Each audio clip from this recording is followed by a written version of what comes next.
Look at the Sabres go 4-0 over the Ottawa Senators. There was a lot of interesting things that happened in this game, from Jack Quinn to Luukkonen's performance. There was the hit by Brady Tkachuk in the first period, which I've got to get to.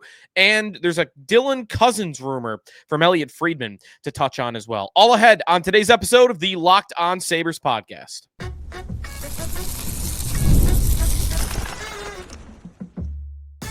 You're Locked On Sabres, your daily podcast on the Buffalo Sabres. Part of the Locked On Podcast Network, your team every day. Welcome into a Friday edition of the Locked On Sabres podcast, and thanks for making us your first listen every day. We are free and available wherever you get your podcast. That does include our YouTube channel where you can watch the show, part of the Locked On Podcast Network, your team every day. Sneaky Joe DiBiase on today's episode as the Sabres get another win. We got a game to recap and look through some interesting things that happened, and also we'll look briefly ahead to the weekend and the standings, what's been going on. Plus, Elliot Friedman was talking about the Sabres in his podcast today, so a lot to get to. Busy Friday for it being an off day for the Buffalo Sabres. So a lot to touch on. If you would like to become a member of our Locked On Sabres text club, you can do that heading over to our site to sign up for that. Join subtext.com/Locked On Sabres. Questions, comments. We were chatting in there today about the Friedman rumors. There's one about Cousins and the Red Wings. There was a story told about Tage Thompson and how close the Sabres came to trading him for nothing many years ago. I've got a thought on that as well, because I've heard the same. This is from years ago, though, about Thompson and the Colorado Avalanche. So all that ahead. Fun edition coming up. It's always fun when they win. Right? It's always fun when they win. And hey, we're getting that a little more regularly as of late. The Sabres with the win, the shutout win over Ottawa in Ottawa, which, by the way, credit to them, because, it's like the Sabres listened to my show yesterday. They did not, clearly, but it's almost like they did, because the title of the episode was "The Senators Have Passed the Sabres." And I didn't just mean in the current standings. I meant in the trajectories long-term of the two clubs. And you probably should still say that. I would still say that last night withstanding. But last night, Ottawa's passed us. Watch this. 4-0. Bam. The middle segment we did yesterday about Ryan McLeod and how, hey, this dude's got to step up. He is playing in the top six. He's being relied upon right now to be the number 2 center because of all their injuries. And even when he hasn't been their number 2 center, you need more than no goals and 6 assists in a 23-game span from your third-line center. So yesterday was locked in on Ryan McLeod because he hadn't been scoring or producing offense. What did we get last night? A bazillion chances by Ryan McLeod. He probably should have had 3 goals. He got the one, his first goal since November 16th. It did go off a leg, yes, but he deserved one on the night. So I'm not gonna take credit away from him, because he deserved one somewhere. And he also added 2 assists. So bang, he had 6 points in 23 games. He had 3 last night, and he could have had more. So McLeod was everywhere. What a performance by him. And Jack Quinn had one of the most eventful periods that I can remember from an individual. Jack Quinn in the first period, 2 penalties, 2 goals. The double-double for the first. Quinn was... It wasn't even his fault, I thought, that he had 2 penalties. They were so ticky-tack, both of them. Hooking calls that were so soft. If one of those goes against you in a given game, okay. 2, and in being in the same period, was ridiculous by the officials. And I would say that even more than that, because we know how Wes McCauley and NHL officials operate, they are not just calling everything they see, they are managing the game. That's how NHL officials operate. They do not call everything they see. They don't want teams to get beat. There was a play Ottawa actually was playing the other night against Washington, and Brady Tkachuk was running around. Oh no, this was Washington and Connor Garland. So for Vancouver. And this is end of the game, and it's behind the net, and Garland and Tom Wilson, had been jawing right before, and they had been kind of, they'd been hitting each other before, but nothing that was a penalty. And then they separated for like 20 seconds, and there's like 25 seconds left in this game. It's going to go to overtime. It's Washington and Vancouver, and they're tied. And Garland goes in on the forecheck as a Canuck defenseman has the puck, as a Capital defenseman has the puck, and he overruns it. So he ends up behind the net. He has never touched the puck. He's on defense. He is forechecking, and he goes in behind the net. And here comes Tom Wilson around the other side, as clear as day, blasts Garland, open ice hit, down below or to the ground, smokes him, and Garland goes down. No penalty. It was the clearest interference ever. And you want to say that Garland exaggerated it a little bit, whatever. It was clear interference, and I don't think it even came close to warranting a dive along with it. Wilson had intent to hit Garland, and what they do, they did matching minors, because those officials did not want to hand Vancouver the game, even though Wilson deserved a penalty, but they were afraid to give Washington the game. That's how NHL officials operate. How do those same officials watch what happened to Jason Zucker, who has got his numbers pointed at Brady Tkachuk, a player with a reputation for hitting dudes from behind, being dirty, and he has incorporated the spirit of Chris Neal, where he is willing to hit you no matter the circumstances, no matter what you're showing, and he's going to do it hard at 100 miles an hour. So here comes Brady Tkachuk, and he blasts Jason Zucker from behind. And he absolutely should have been given a 5-minute penalty, no doubt about it. Senator fans and media on Twitter were even admitting to it, like, whew, Bob Tkachuk is lucky he did not get a 5-minute penalty there. There was another said Tkachuk should have got 5 minutes. Like, the Senators people were saying, oh yeah, that should have been 5. So Tkachuk gets away with that 2-minute penalty. And then during that power play, Jack Quinn barely touches the hands of a Senators forward, and same punishment. 2 minutes for Tkachuk for egregious hit that was dirty and took Zucker out of the game for a while, versus Quinn, you lifted your hands a little bit, and it just barely affected your play on the puck. Hardly anything. If they had let that one go, no one would have said anything about it. And they called it. Brutal game by the officials on both sides. The Sabres actually, they only had the power play for like 20 seconds. This was also in the first period. And the Sabres had deserved like 3 calls to this point to be called on Ottawa that weren't called. So it was very one-sided. And I bet the rest knew that. They knew, we kind of let Ottawa get away with a couple here. So there's a little bit of a scrum in the corner, and they call a penalty on the Senators that I didn't think was deserved at all. Everyone was doing the same thing. Benson actually jumped the dude from behind, and I love Benson, and I love that he's willing to do that and jump right in and go after it. So Benson jumps a guy from behind, and that guy is kind of like, oh, let me go back at Benson, and let me grab a guy here. And that dude got the only penalty. Why? Why did he get the only penalty? It was weird to me. They had deserved like 3 before that. It was Zach Ostapchuk.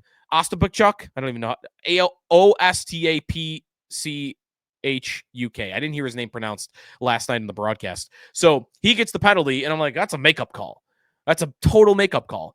They gave the Sabres the power play, the one they didn't even deserve. The refs were just all over the place last night. And that was the one bad decision on the Ottawa part. The rest were towards the Sabres. The Sabres were fighting 2 teams in that first period. So they got the goals, though. Jack Quinn then gets called for another soft penalty on his second one, where Tim Stützle just drops his stick. Quinn hits his stick on a stick lift, and he barely maybe touches his hands again, but like I don't even know if he did. And Stützle just drops his stick, and bam, penalty. Holy cow with the officials. And Quinn, everyone made the same joke, and it was perfect timing. Quinn out of the box on a call that he didn't deserve to get. He comes out of the box, gets hit with a breakaway, and he buries it past Anton Forsberg for his second of the night. That is what we call puck don't lie. Jack Quinn, puck don't lie, 7th of the year. I want to get to Quinn and some other standouts from this game. Luukkonen was tremendous. McLeod was tremendous. We already talked about him a little bit. Quinn, though, in the last 11 games, Jack Quinn is a point-per-game player. In the last 11 games, well, let me do it this way. In the first 24 games of this season, Jack Quinn had 1 goal and 4 assists. That's it. In the last 11 games, Jack Quinn has 6 goals and 5 assists. You're getting far better results. And I don't want to rain at everybody's parade, but let's really go in on Jack Quinn because he is producing, but I don't know that the deeper numbers show that that's going to hold up. And I'll explain what I mean when we come back here on the Locked On Sabres podcast. The good and the bad. The good signs from Quinn and the signs that he's still not all the way back. That's what's coming up here on the Locked On Sabres podcast. Today's episode of the Locked On Sabres podcast is presented by FanDuel Sportsbook, and it is an incredible weekend to check out FanDuel. You've got the college football playoff, which continues tonight. You've got NFL playoffs through both Saturday and Sunday, and wildcard round's great because you have a game on at every different window, every different time, and of course a big one. So check out what FanDuel's got for you. They've got a big over-under for the Bills game. I'm looking at those receiving props for the Bills running backs on Sunday that I really like. Or if you want to check out what they've got offered on the Sabres right now, the Sabres, they have it plus 1,500 to make the playoffs. So if you feel like they're going to get back in the race and they might push for this, check it out. Plus 1,500 for the Sabres to make the postseason this year at FanDuel. Upsets, game-winning drives, they'll have it all. NFL playoffs are better with FanDuel because right now, new customers can bet $5 and get $200 in bonus bets guaranteed. That's $200 in bonus bets, win or lose. The FanDuel app gives you everything you need for live bets, same-game parlays, and so much more. Just visit FanDuel.com to join today and get started with $200 in bonus bets. It's FanDuel.com. Make this playoff season unforgettable with FanDuel, an official sportsbook partner of the National Football League. Sneaky Joe DiBiase back here on the Locked On Sabres podcast. The Sabres win 4-0 over the Ottawa Senators. The numbers don't look as good as they should have been in this game. That's typically what happens when you run away with a game early, when you get ahead by multiple goals early. If it's push and pull, then you get a better sense. But the Sabres really locked it up in the third period. They let Ottawa come at them. They were trying to hold the lead, and Luukkonen stood tall, made a bunch of incredible saves. The Senators' expected goals on the night was 2.7. So Luukkonen to stop 2.7 goals above expectation was one of his better games of the season in that stat. On the night, Ottawa outshoots Buffalo 35-21. Again, that was very much inflated, though, by the Sabres being up in this game over Ottawa. If you look at shots on goal by period, the Sabres led, or no, excuse me, they were down, but it was 16-19. They were only being outshot 19-16 going into the third period. Then they went on their heels. In the third, shots were 16-5 for the Senators. So that's really what got that rolling. Both teams were 0 for 4 on the power play. Hey, all those penalties that the refs had to call, nothing came of it except for the Sabres got a goal from Quinn coming out of the box, of course. Scoring chances, 28 for Ottawa, 24 for Buffalo, and then expected goals, 22.7 for Ottawa, 2.1 for the Buffalo Sabres. Luukkonen was not going to be denied last night. That third period, he stopped a breakaway. He stopped a clear cross-ice one-timer that was definitely going to be labeled a high-danger scoring chance that he had to get over for in time. He was stopping rebounds. He was stopping point blank opportunities. Luukkonen, one of his finer nights of the year. And that's a couple games in a row now that Luukkonen has looked pretty good in. Hopefully he can keep that rolling. And then Jack Quinn. Jack Quinn scores 2 more goals. So now he has 6 goals and 5 assists in his last 11 games. There's good and bad here with Jack Quinn. I'll start with the good and then get to the bad. The good, actually, let me start with the bad. It'll make more sense if I go that way. The bad on Jack Quinn is despite the fact he has a point per game in his last 11 games, the advanced numbers do not back up that that's going to continue. He, on the Sabres, anybody that's played more than one game in this 11 game stretch, I'm just holding it at the 11 game stretch that he's a point per game player in. If you look at all the players for the Sabres have played more than one game, where Jack Quinn ranks in shot attempt percentage, Corsi 4 percentage, dead last for the Buffalo Sabres, 21st on the team at 37%. When Jack Quinn is on the ice in these last 11 games, the shot attempts are 155 for the opponent, 93 for the Buffalo Sabres. How about shots? Let's just go straight up shots when Jack Quinn is on the ice. He is dead last on the Buffalo Sabres, 21st in this last 11 games. When Jack Quinn's on the ice, the Sabres have been outshot 87-44 when he's out there. How about expected goals when Jack Quinn is on the ice? This is all, by the way, at 5-on-5 in the last 11 games. Where does he rank? He ranks dead last at 31.22. That is 21st on the team.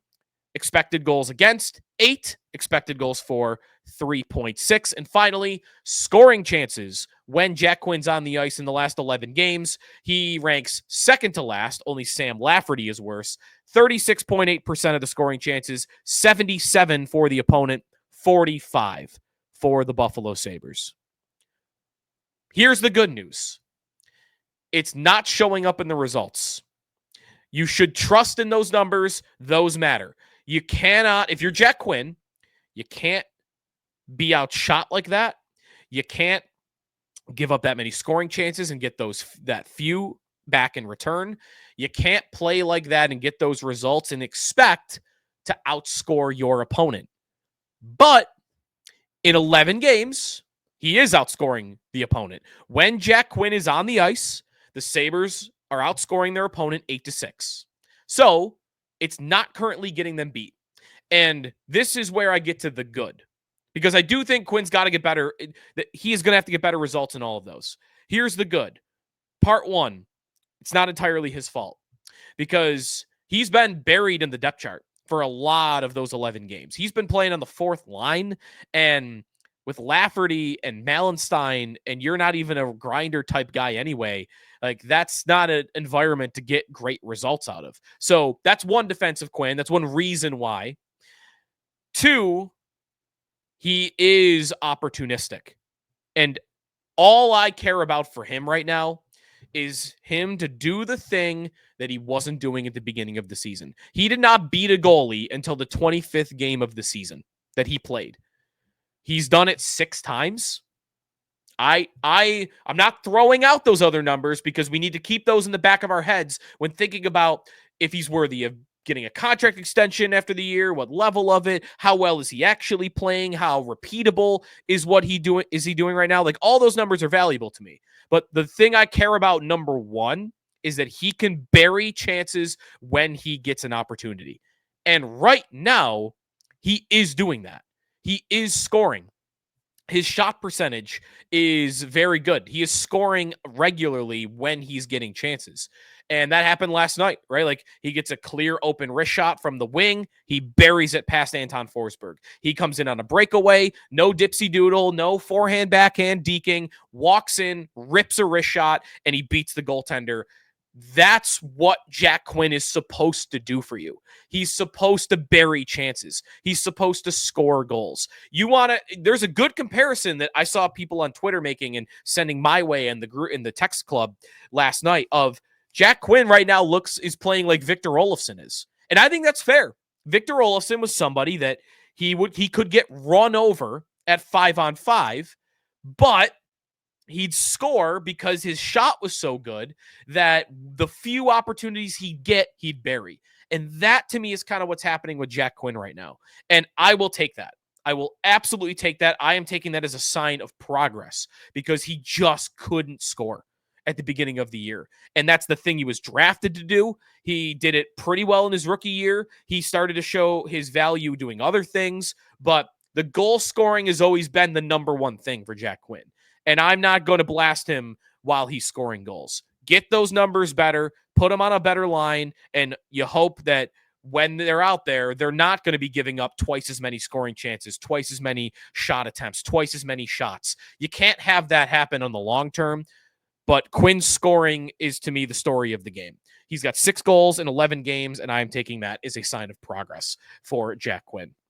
When we come back, we'll wrap things up with Elliot Friedman giving us a couple of juicy rumors on the Sabres, including Dylan Cousins to Detroit. Did it almost happen, and could it still happen? When we return here on the Locked On Sabres podcast. Today's episode of the Locked On Sabres podcast presented by Gametime. There are some good deals for this playoff football game that we got coming up in 2 days. I love going to live events, whether it's football, hockey, music, theater, comedy. You got to check it all out on Gametime. Gametime's made it even easier to get tickets for your favorite events with their new feature, Gametime Picks. This feature filters out all the fluff, and it only shows you incredible deals on great seats. You don't have to waste time searching through thousands and thousands of tickets. My favorite feature, when you are scrolling through the app, you get to look exactly what you're looking at. Hockey, hey, if you want to go to the Seattle game tomorrow and you want a bird's eye view, maybe you want a closer look at Quinn, and you can get a look up top, so you can get a, the all 22 film, if you will. Or if you like being up against the glass, you could check it out there and you'll know exactly what your angle is when, are you distorted because of the glass in the corner? That's all available. Gametime, take the guesswork out of buying tickets, download the Gametime app, create an account, and use the code LOCKEDONNHL for $20 off your first purchase. Terms apply. Again, create an account and redeem code LOCKEDONNHL for $20 off. Download Gametime today. What time is it? Gametime. Final segment here in the Locked On Sabres podcast. The Sabres win over Ottawa. They are still 7 points out. They did not make up any ground. Columbus won last night, and they are still in last place. And that is the downside. That's the consequence of being in last. We went into the night, and I rightfully told you, hey, if you win and you get things to go your way on the out-of-town scoreboard, then you're only 5 back. The problem is there is so much out-of-town scoreboard in front of you where, hey, if you were only 2 teams back of a playoff spot, I only got to watch Pittsburgh and Ottawa, and that's it. Or Pittsburgh and Columbus. Instead, there are 9 teams in front of them that can keep pace above them, and the odds of all of them losing on the same night are minuscule. And last night, Columbus wins. So, okay, you're still 7 out. So good they won, but they're going to have to go on a win streak, or they're not going to make up any ground, at least any real ground. Maybe they could do the point per week thing that we had talked about. Let's get to what Elliot Friedman had to say about the Buffalo Sabres today on 32 Thoughts. 2 things. One, that doesn't really matter to today, but I wanted to share because it is something that I have heard over the years that almost happened. The Sabres, when Tage Thompson was really struggling, and I mean really struggling, like he was down in Rochester, and remember, he came up for 1 game in Chicago. He had done really well with the Amherst after a bad year with the Sabres, where he had 7 goals and 5 assists in 65 games. He goes down to Rochester after that season, and he calls up 1 game, bam, season-ending injury. Like, you're 3 years into this experiment. He's had 2 poor years. Now he's injured. Like, you weren't getting anything from him. It looked like a failed prospect that in a failed trade for Ryan O'Reilly. Friedman told a story today that I had also heard. I didn't know the team. That the Colorado Avalanche once almost traded for Tage Thompson for like a mid-round pick, like a 4th or a 5th round pick. And I believe that's true. And Friedman would know it too. Like, no one's questioning his know-how in this situation.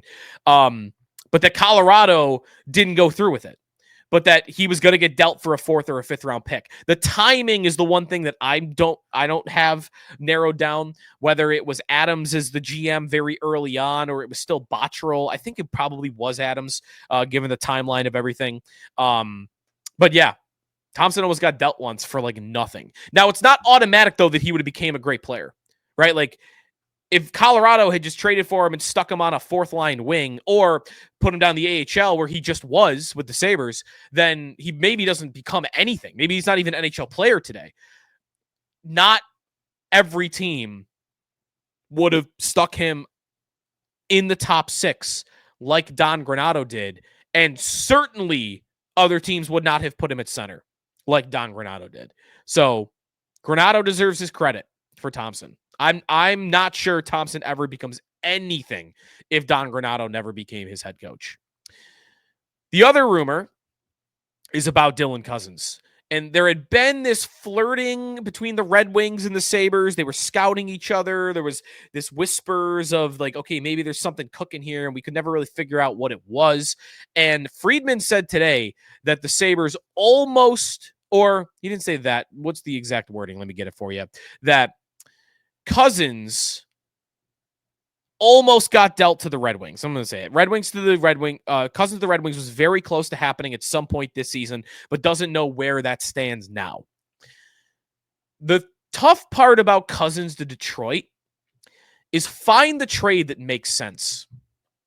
If the report is about Cozens, then I'm taking that as an implication that he is the biggest name in the deal.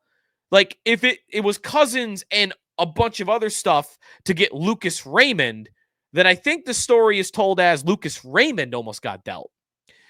But it was Cozens. But what else makes sense? Unless it's Cozens and like a first-round pick and Yuri Kulik for Lucas Raymond, or it's Cozens and of something for Dylan Larkin. Like, that trade makes a little sense. Larkin is 28, so they'd be getting younger with Cozens. And the Sabres would want a veteran like Larkin. Find another trade that makes sense to me. I really tried hard, and I threw this in our group chat. We were talking about it today. That Cozens, I got a wild one for you. Cozens for Kane, Patrick Kane, and a pick, maybe a first-round pick, because Kevin Adams wanted Patrick Kane last year. Remember, he was his roommate during Kane's rookie season, and he clearly respects his ability as a leader. He's been okay this year offensively.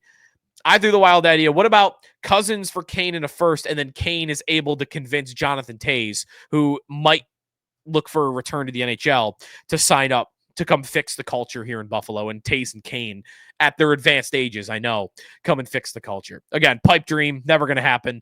But that's like where I ended up because I couldn't figure out a trade that made sense between the Sabres and the Red Wings. So I don't know if anything ends up happening there. We don't know if that's still active and ongoing, those negotiations, but let me know if you find a good idea that works between these two teams, because I don't really see one between the Sabres and the Red Wings.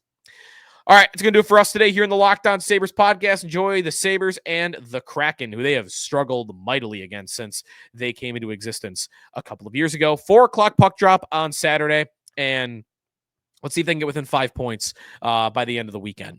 They're going to need a lot of help, though, along the way to do that and feel like they're really in the race because they got a few days off after Saturday. They don't play again until Wednesday.